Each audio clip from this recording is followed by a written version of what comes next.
A terrifying day. An earthquake rocks Vanuatu. On December 17, 2024, a huge 7.3 magnitude earthquake hit the island nation of Vanuatu. It happened at 12:47 p.m. local time, just 19 miles west of the capital city, Port Vila. The shaking spread across the islands, and even further. This beautiful place, known for its beaches and green land, suddenly became a scene of chaos and destruction. The strongest shaking was felt on the main island, Efate, and the nearby islands. Buildings swayed back and forth, walls fell down, windows broke, leaving piles of debris and dust everywhere. Scared people, both locals and tourists, ran out into the streets trying to find safety. People who saw it happen told stories of the scary moments right after the earthquake.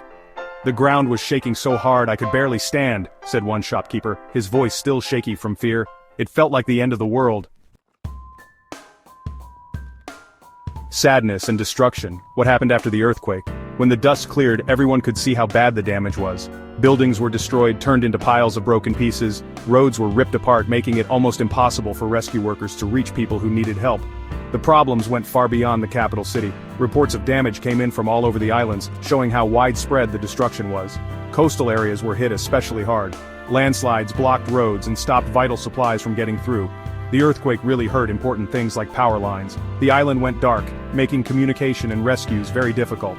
Hospitals, which already didn't have many resources, were packed with injured people. Doctors and nurses worked very hard, taking care of the wounded with whatever little supplies they had.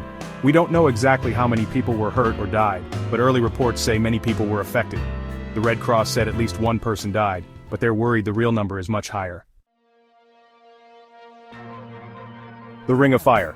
Why Vanuatu is in a dangerous spot. Vanuatu is located on the Ring of Fire, a zone with lots of earthquakes and volcanoes around the Pacific Ocean. This area is always moving. Huge pieces of the Earth's crust, called tectonic plates, are always bumping into each other under the ground.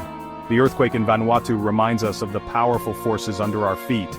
The nation is on a subduction zone, where the Indo-Australian plate is slowly going under the Pacific plate. This causes a lot of pressure, and that pressure is sometimes released as earthquakes. Vanuatu has a history of earthquakes. Big ones, magnitude 6 or bigger, happen pretty often. Vanuatu has building codes to make buildings safer during earthquakes, but this earthquake was just too strong. Hope among the ruins, help, and rebuilding. When news of the earthquake spread, countries around the world sent messages of support and offered to help. Australia and New Zealand, Vanuatu's neighbors, were among the first to help, promising aid and sending rescue teams. Other countries and groups like the Red Cross and the United Nations are also sending help and people to support the relief effort. Getting help to everyone who needs it is very hard because of the damaged roads and broken communication lines. Even though things are very difficult, the people of Vanuatu are known for their strength.